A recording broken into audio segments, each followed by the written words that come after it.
आप अपना maximum time अगर यूके में एफएलआर वगैरह डाल के अपना नाम गंदा करना चाहते हैं तो अपना नाम अच्छा। गंदा करें। सर मैं ना यूके में हूँ 2022 से स्टूडेंट वीजे पे आया था।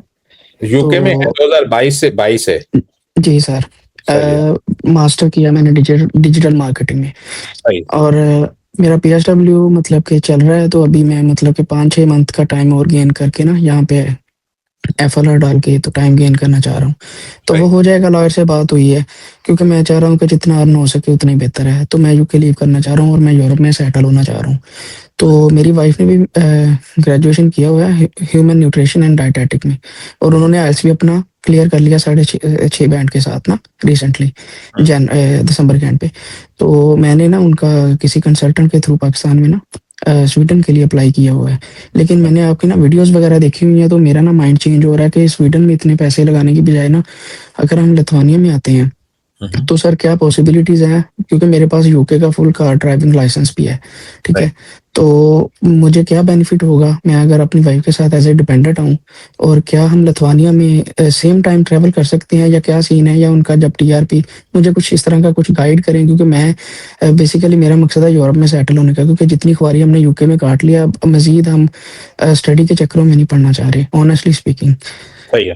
तो फैसल बेटा इसके लिए ये है कि आपका जो डिसीजन है वो बिल्कुल ठीक है। अगर आप स्वीडन में जाएंगे और स्वीडन में जाके अगर आपको स्टडी भी मुकम्मल कर लेते हैं और स्टडी मुकम्मल करने के बाद अगर आपको वहाँ पे अपनी डोमेन में काम नहीं मिलता, तो वहाँ पे इस वक्त सैचुरेशन जो है वो टॉप के ऊपर है। वहाँ पे काम के हालात जो है वो ठीक नहीं है। जो पहले से आपसे पहले जो जितने भी स्टूडेंट और वहाँ पे लोग बैठे हुए हैं जो फॉरनर्स हैं, उनकी ये कोशिश है कि वो उनको जो है वो किक आउट कर दें। किक आउट से मुराद ये है कि उनको जो है वो उनके टीआरसी कार्ड जो है वो छोटी छोटी गलतियों की वजह से। जी मैं ये सारी न्यूज़ सुन भी रहा हूँ, मैं इनसे अवेयर हूँ, इन्हीं वजूहात की वजह से मैं आपसे कंसल्ट कर रहा हूँ।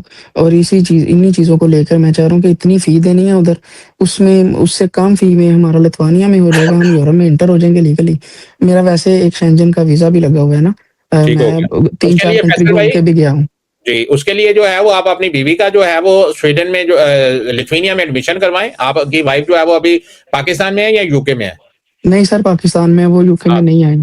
सही है। तो आप अपनी वाइफ का जो है वो लिथुआनिया में एडमिशन करवाएं। हम जितने भी बच्चे जो सेटल्ड होने के लिए यहाँ पे आते हैं, हम उनको हमेशा से उनके जो वीजा कंसल्ट करते हैं या उनके जो एडमिशन करवाते हैं वो हम छोटी कंट्रियों में करवाते हैं। अगर आप ड्राइविंग फील्ड में जाना चाहते हैं तो फिर हम 2 कंट्रियों को सजेस्ट करते हैं।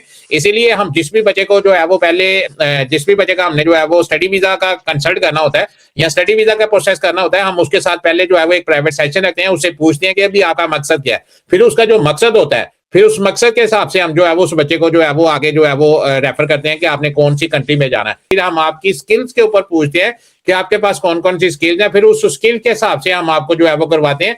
हम सेटलमेंट के हिसाब से रोमानिया में भी लोगों को बुलवाते हैं, बुल्गारिया में भी हम लोगों को बुलवाते हैं, हम जो है वो स्लोवेनिया में भी बुलवाते हैं, हम लिथुआनिया में भी बुलवाते हैं। ये डिपेंड करता है आपके पास कौन सी स्किल है। तीसरी बात, आप अगर जो है वो स्लोवेनिया में आते हैं, अगर लिथुआनिया में आते हैं या स्लोवेनिया में आते हैं, आपकी अभी जून तक जो है वो अभी आपका जो है वो अगर फर्ज करें पड़ा हुआ है टीआरसी कार्ड पड़ा हुआ है, तो आपको टीआरसी जो है वो पाकिस्तान से या आपको जो है वो किसी दूसरी कंट्री से जाके लेना पड़ेगा।